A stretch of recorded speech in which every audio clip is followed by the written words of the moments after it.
All right, we're good to go, ladies. Yay. Hello, fellow splitting geniuses. Welcome to another episode of Splitting Smart, where Heather and I get to have candid and super informative discussions with divorce and well-being professionals. So our goal here is actually to provide you with knowledge on various modalities of support that can help you to unhitch with fewer hitches.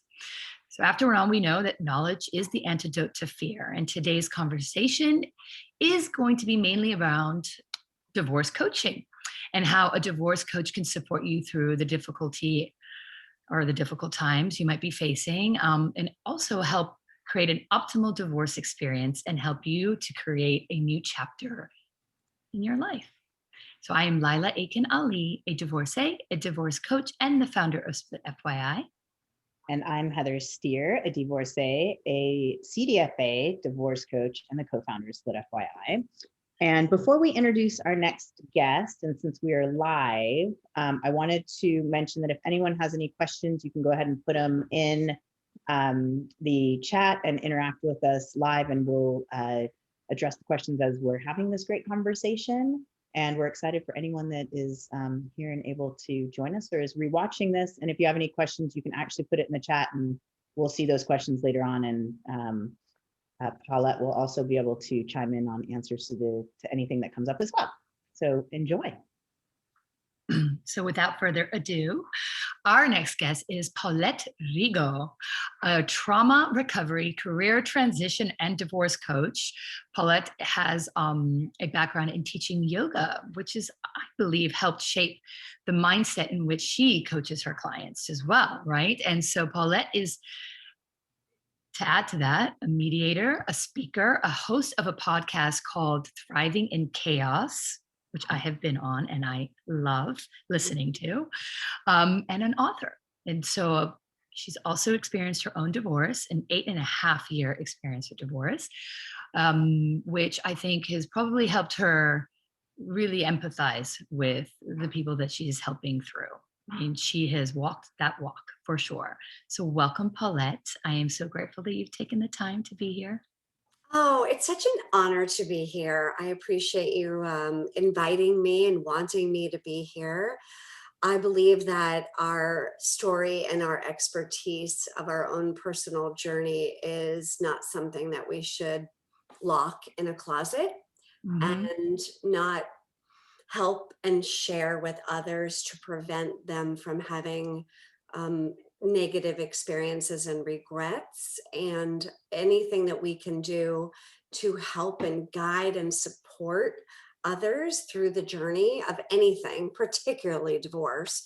Exactly. It's our responsibility to do that. I felt like I really didn't have a choice, like to be silent and just sit on the sidelines and go, good luck, have fun, don't make any mistakes, anybody, but I just couldn't not do it. Right. Which is interesting. I know we spoke about this because when you go through something as traumatizing as divorce can be, and such a major life shift, a lot of people, I remember asking me, and I'm sure this was for you, the same thing. So why do you want to go back into that and hear other stories of it? I mean, is it going to bring flashbacks? Is it going to be, I'm like, on the contrary, it actually gave me purpose. It gave purpose to what I went through. I was like, well, if I had to go through that so I can help other people, better for it, right? Extremely true. I would not want to have to relive what I lived through. No, absolutely. But I do know that, if you and I were to have met 10, 15, 20 years ago, and we were sitting here and having a conversation about, so tell me what you do. Right. And I went through that list of things that, I do, which I still listen to. And I go, wait, is she talking about me? Like, what's she talking about? Like, Yeah. I grew up, I wanted to be Jane Pauley.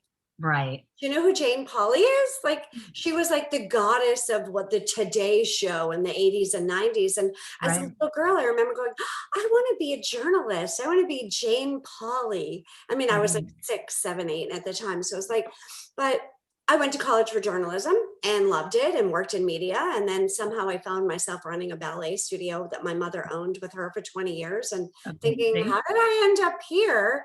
Like that Right. Talking Head song that's once in a lifetime. It says, this isn't my beautiful house. This isn't my beautiful wife. How did I get here? That was Yeah. like me. Brilliant. Felt like I was living someone else's life and, wearing someone else's shoes that didn't quite fit. They felt like, not Ballet. Yeah. quite. So, to go through our life experiences, whether that be the decisions that we make along the journey and, who you marry, why you get married, the nature of your relationship, the decisions that you make in your relationship, having children, not having children, where you're going to live, who's going to pay the bills. Those are just married decisions that they don't teach us that in third grade. Nope. There's no training for it. I think that's a problem, but that's another conversation. That's another conversation To we'll definitely have. to share your story isn't for everyone, granted, but publicly, but on a private processing realm, I think it's deeply healing and very helpful. So when I decided to do the work I do, founding a Better Divorce Academy and writing and kind of doing the work I do and writing a book about it, I found that it took me a very long time to write it because it started off as a blog post. Right. It started off as a 20-page document that kept growing and growing and growing, and eventually got it down. But it was deeply healing to be able to Right. go through the journey. And if I hadn't have done that, I don't believe that the seed would have been planted for me to be able to do the work I'm doing now. And I often say this, I mean, writing your story, people are often afraid of it, right? And because it makes it so real.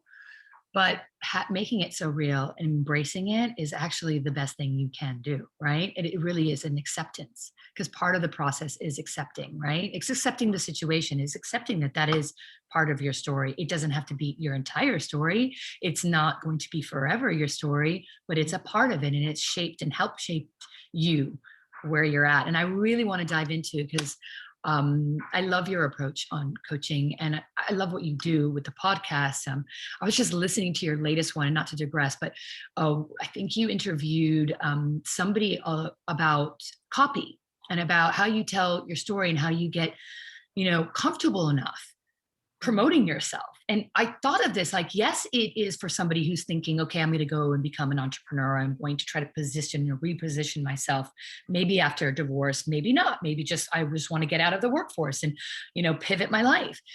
Fine. But that has a lot of parallel in when you're going through a divorce, right? It's like, you can't find your voice. You don't know how to articulate anything. You don't know what it is. It's like something has been stolen away from you and you don't have that confidence. So there is a lot of parallel. But I love that you bring all these people, not necessarily all working with divorce, not divorce professionals, but anybody that you might need to understand, like, who are you? Well, you mentioned that episode, and I think it was just released lately. And that wonderful young lady's name is Danny Page. She's Canadian and brilliant at copy. Brilliant. And the way of course, I was a journalist. I worked in TV and radio. I was, all that, and I was speaking like a journalist was. I wasn't speaking like a real entrepreneur. And you get Right. pretty robotic. It's a different thing, but what I see that it boils down to is integrity, being like owning who you are and Right. feeling completely comfortable in your own skin and having that strength and resiliency to stand in your own story, because there's so much to take into consideration when you're going through divorce, whether it's contemplation. And 70% of divorce is filed by women, ladies, if you're out there listening. So join the club, get to the back of the line. Like, I'm not pro-divorce. I'm going to say it again. I'm not pro-divorce. I'm just pro doing something instead of being ambivalent and being miserable and pretending everything is great and putting on the happy face and dare I say, staying together for the children, which is not necessarily the best or worst thing. Each case is unique, but you've got to really know your thought process. Like what is that thinking that you do? Because it starts with a feeling and then it goes to a thought and then it becomes this visceral kinesthetic embodiment. Here I am talking like the yoga woo-woo person here, but and then it goes to feeling, like feeling the feeling. And maybe that is writing, maybe it's talking to somebody. And because 70% of divorce is filed by women, and the average amount of time most women internally have that conversation with themselves, let alone speaking it to their hairdresser or a best friend or anyone, is 2 years. And that's such a long time to tread water and to not know what direction you're moving in. You feel like you're just in what I call relationship ambivalence. You're married, but you're like, and there's just this feeling of being in a pool and going like this for years. It's not moving forward. Deciding what you want, deciding what you need. Is your partner willing to go and work on the issues that are important, or have they already checked out? Are they the ones that's asking you when you're feeling rejected, alienated, and just completely disregarded? There's two sides of the double-edged sword. Are you the one initiating the divorce? Are you the one confused? Are they the one that's confused and initiating? Or are you both coming to a place of like, can we have a conversation? And being responsible for your own self and your role in the demise or the success of the marriage too. Like you can take, hey, like, what have I done to contribute to this so that it's healthy? It's that you can see why it takes 2 years. And then how to prepare yourself and protect yourself and really do less and kind of withdraw a little from the overstimulation of the social media and the TV and the radio and like all the distractions of bright, pretty, sparkly things to avoid what you're really feeling.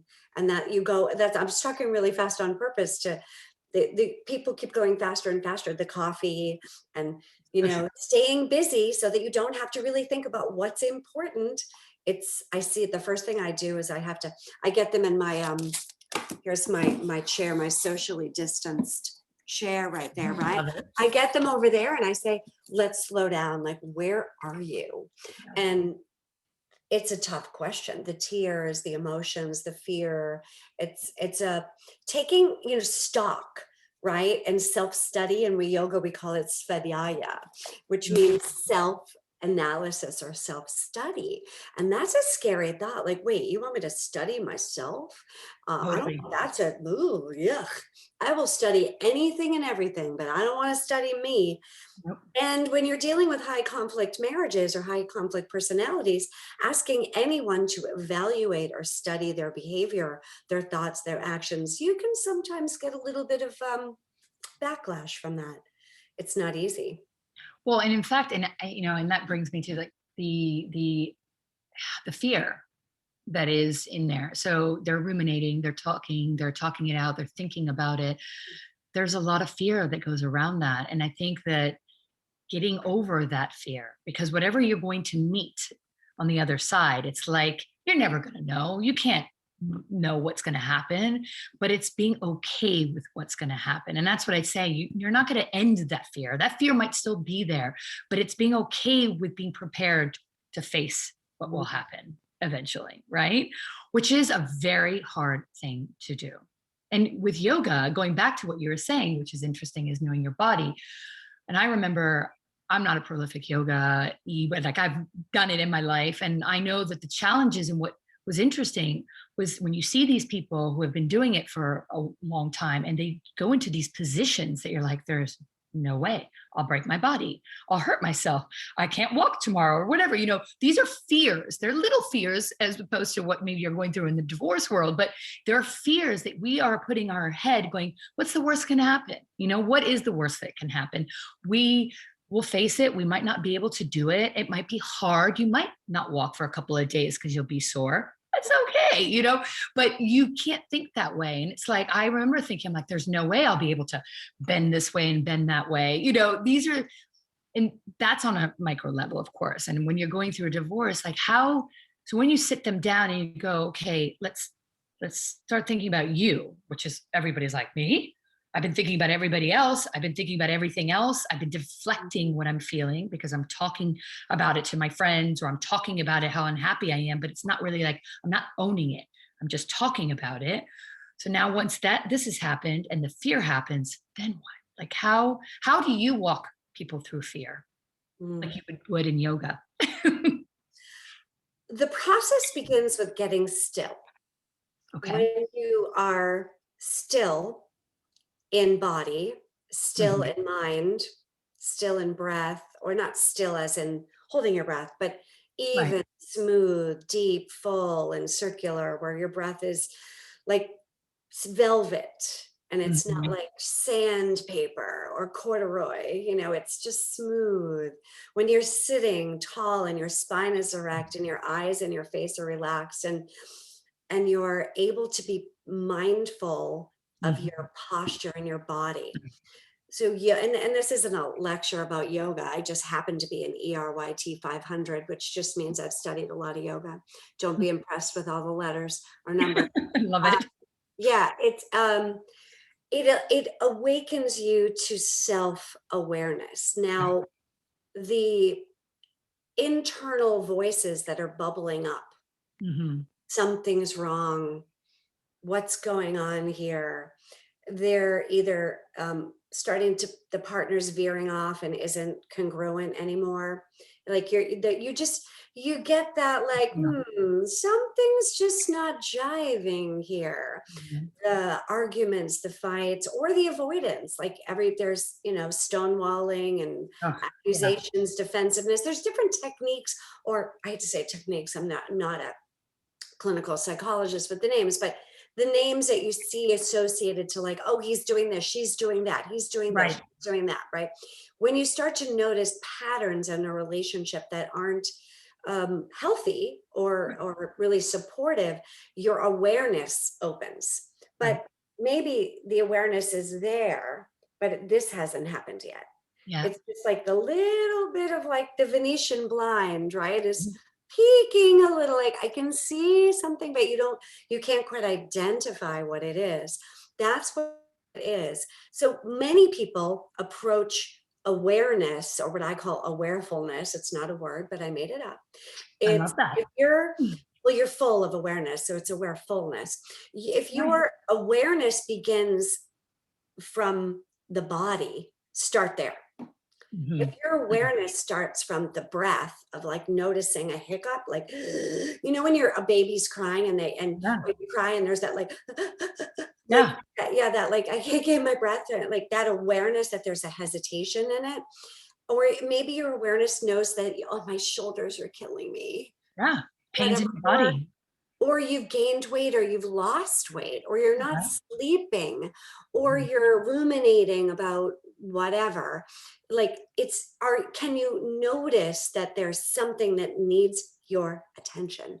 If you're not paying attention, then you're going to continue to stay on automatic pilot. Right. Well, then you blame it. Like that happened to me. I would love to share that, because I remember I was holding my breath. I would sit there and, I didn't even notice I was doing it. A girlfriend of mine. Your shoulders were up high and your shoulders. My girlfriend was like, do you know that you haven't taken a breath? I mean, she was just sitting next to me. We were watching something. She's like, do you breathe? Like, she didn't hear me breathing.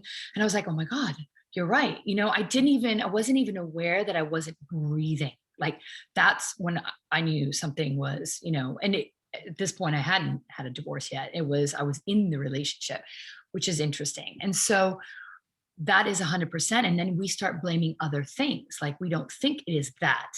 A lot of times we think, oh, I just need to get more sleep, or, I'm not eating right. Maybe I should take some sugar out. Or let me just take some coffee out of my diet. Like we're saying whatever, there's other things that really isn't the issue that's at hand. Well, because it's much easier to finger point and blame, et cetera, than to create change. And change happens when the fear of change is when the fear of staying stuck where you are, or the pain of staying where you are stuck, trapped, or confused is greater than your Right. fear of change. So if the pain you're in right now is so bad Right. that you will do anything to change your life, and that fear lessens or dials down, like the volume goes down, it's not as loud. There's Right. still fear, don't get me wrong, right? I'm not saying the fear just goes, oh, we all gone, but Right. it's not consuming. Right. That fear becomes less of a burden, and you Mhm. just can't have enough information about your feelings, the situation, doing your research. But it starts with honoring your values, that Yeah. core values. There's a list of 230 values that I give all of my friends, clients, anybody I work with, and I ask them to circle their top 25 of the 230 core values. And I think the first one is, I don't have it handy, but I think the first one is acceptance and the last one is wisdom. And it's hard to narrow it down to 25. Very. And then of the 25, then I say, narrow it down to 5. And they look at me like, Wow. what? That's really hard. It's like, if you could only take 5 of those values with you on a desert island for a month, that's all you can take. You can have food and water and all that, but you can only take those core values. Which of Right. the 5 do you have to take with you? And that's really where you want to start. That's how you want to format the outcome and the next chapter of your life. If you're not living in alignment with the congruency of your core values and moving forward with any decision you make, it will not feel good, and it will be very difficult for you to own it. And that integrity and authenticity and finding your voice is not, it's not going to happen. It's going to be someone else's voice, and you're going to be reading a script because that's what's put in front of you. I'm just being Exactly. like a silly girl right now, but like, that's not living. No. And And nobody needs to live that way. well, and that brings me around to the fact that when you are going through this change, either you're thinking about it, fearful of it, you need to find that strength, that voice, that inner self to actually make a difference. And whether it be, okay, we need to separate, we need to get a divorce, we need to do this, we need to change it around, or when you're in it and you don't know like how, and I'm sure you've got clients this or in a position where they're just abdicating all their decision making to everyone else, sometimes family, sometimes friends. Oh, my friend said this, well, I'm going to do this. Or my lawyer said this, well, I'll just do that. Wait, well, what, let's bring it down. And I think that's where it's a great entry to what coaching and how you work and how we work is really like, let's get to what you want. Yeah. So I love the fact that you give them, this 230 and let's break it down to 25 and then to 5, because often people don't even think about that ever. I mean, it's not often that we sit there and think about every day, oh, what's my core value today? We just kind of operate. No, I mean, we should, but we don't, because we're busy little bees and we're always flitting around like butterflies, Mm. and particularly as women, fluffing pillows and taking care of things. Yeah, I'm being a Yeah. little bit silly, but if you aren't in goes back to that awareness, aware of what it is that really makes you tick and what you need, Mm. it's going to be challenging because there's so many things to consider. How to tell the children, how to Right. decide what's right for you, how to end the marriage, because there's so many different methods. Don't Right. just assume it's litigation or DIY. There, Right. that's the Lots, continuum from A to right. Z. And then how to mitigate outside influences. We touched on that a little bit. And how to practice mindfulness. It's mostly about taking control of your own life and really being prepared. Mm. Ignorance is not bliss. Like when you feel like, oh, it'll take care of itself, everything's great, I trust my partner to do the right thing, we can work it out, it'll be great. And I'm an eternal optimist, so it's hard for me to say those things, but I do want everyone to kind of step back and dig deeper into what makes you tick before you start to choose advocates and proceed. Right. The average amount of time that you need to really prepare for making a decision, let alone speaking it, is a minimum of 6 months, in my opinion. Unless it's a domestic violence case and you really just need to get your out, you know what, out, so that you are safe, right? But if you're really at a place of like treading water and being in that relationship ambivalence, and you haven't done your research, you're not organized, you don't know what you want, slow down. Go down. Slow down, do less and feel more. That's my Right. mantra. Love Slow that. down, do less and feel more. Filling your Right. time up in your mind with busy activities is not going to help you get through this very difficult decision-making process. And so It's how do you think the role of a coach then could help with that? Because I know, and but I really want the audience and our audience to understand, it's, for me, it's this divorce coaching. I was living in the UK. I moved here 2 years ago, back to America. I'm American, but I was away for a long time. And of course, America is great like this. It's always like advanced. They've always got, very they're great advocates of therapy and self-help and all that stuff. So what didn't surprise me that this world of divorce coaching exists here, but I always said when I was going through my divorce 10 years ago in the UK, I was thinking, oh God, I could just use somebody who could just like coach me through. And I kept using the word coach because as a sports girl, that's what helped me. My coach gave me the tools to be a better lacrosse player, to figure out how to score that goal. Gave me that encouragement to make the right decisions of what to do. Or do you want to go to bed early? Probably better that you're going to get 8 hours of sleep or even more, 10 hours before a big game. And, all these things that they taught us that, I was younger then, you don't think about. Nobody thinks about that sleep is the most important thing when you're young. But these coaches, like the coach is what really who I listened to and what I wanted to hear, because it wasn't my parents, it wasn't any other adult. It was a coach that told me, this is, if you want to play your best game, this is what you need to do.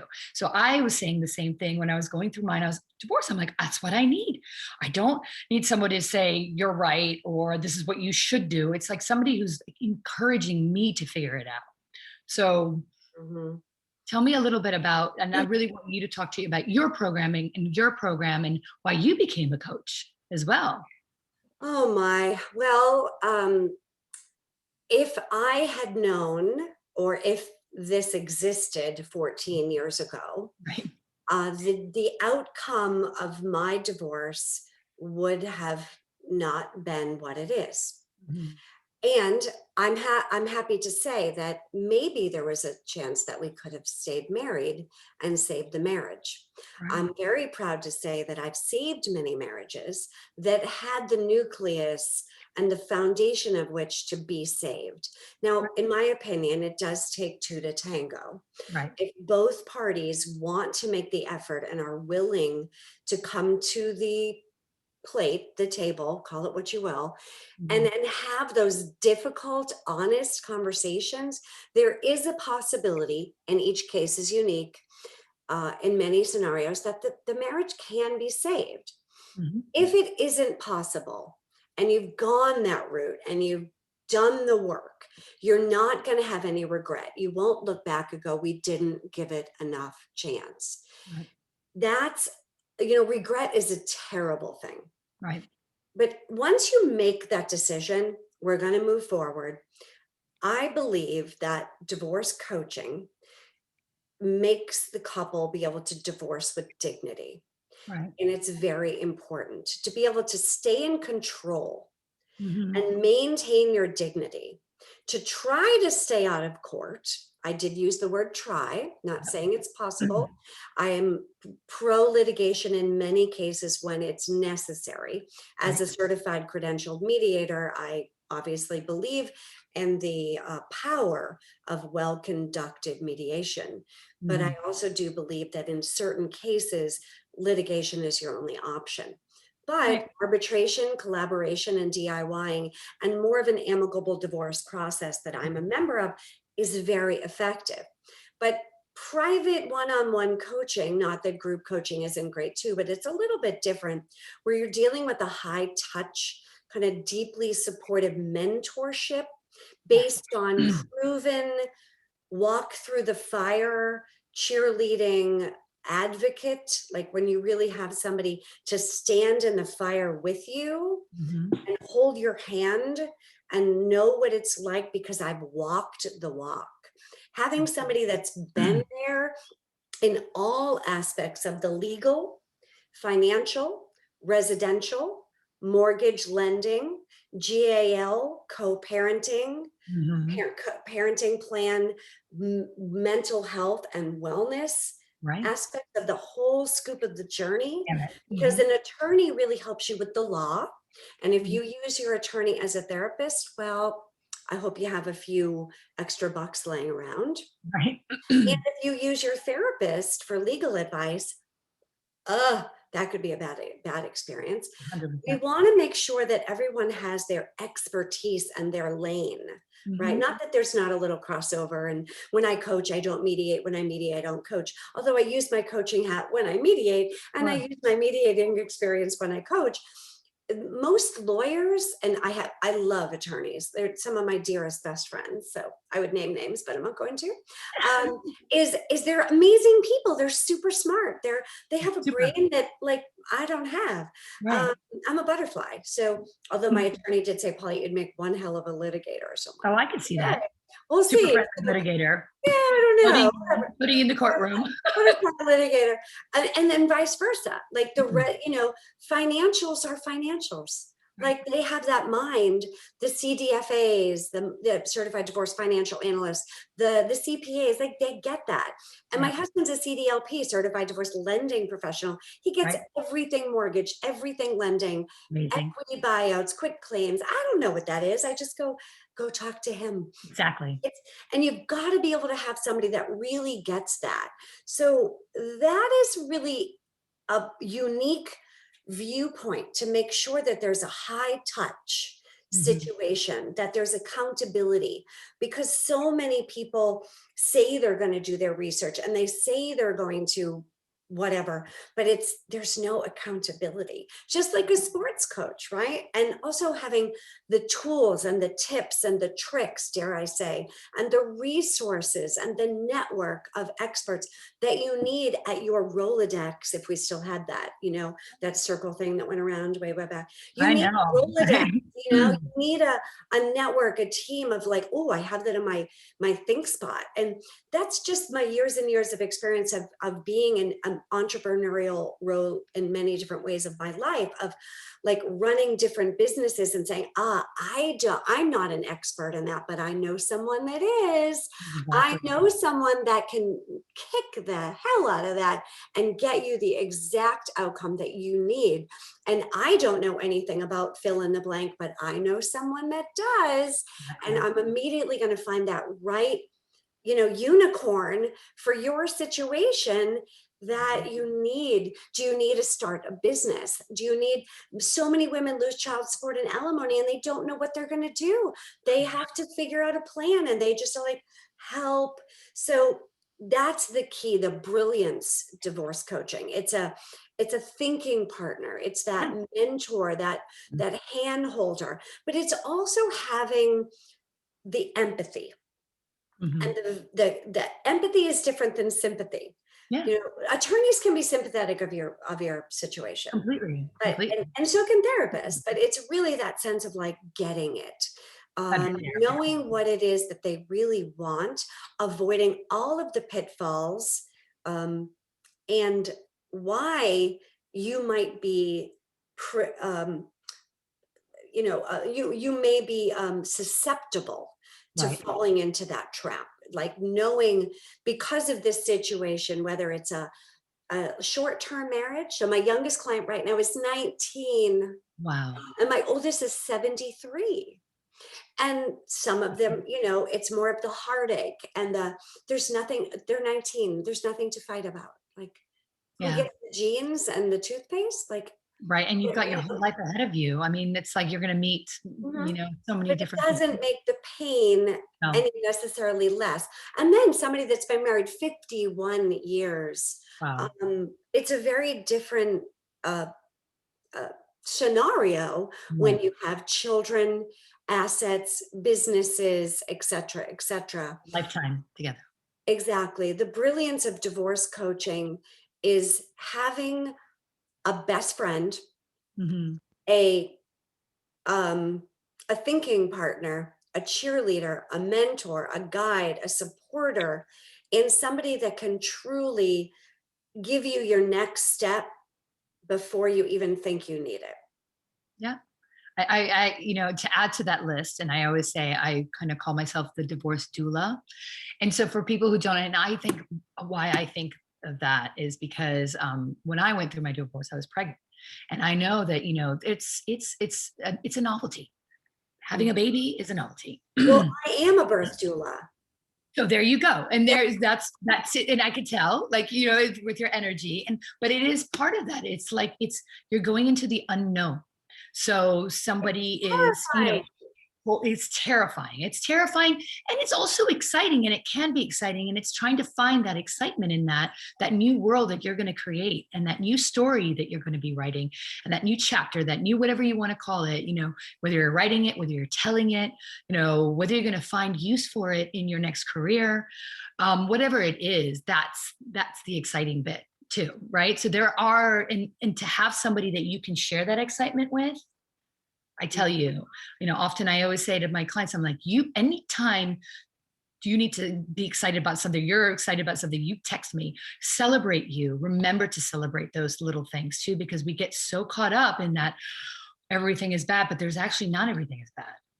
There's a lot of that good that's coming out of it too. Oh, it's going from conception to watching them graduate from college. And that's what it's like watching somebody get divorced Yeah. or being with them, right? It's that helping women successfully reinvent themselves in their relationships, their business, dating, lifestyle, finances, everything about their life is Right. an opportunity to create a whole new, vibrant chapter of your life you never dreamed possible.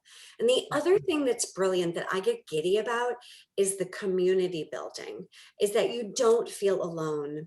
Divorce is one of the most isolating experiences because you're embarrassed and you don't know who to tell, and you Right. make so many mistakes in the sense that you immediately say, oh my, I'm gonna make decisions that are forever dependent and predicting the future outcome of my life. Right. It's really terrifying. So when you know that you're not alone and you have a sense of community, you Yes. avoid mistakes because you have a sense of not feeling isolated, and you feel like you have someone there to guide and bounce ideas off of. Mhm.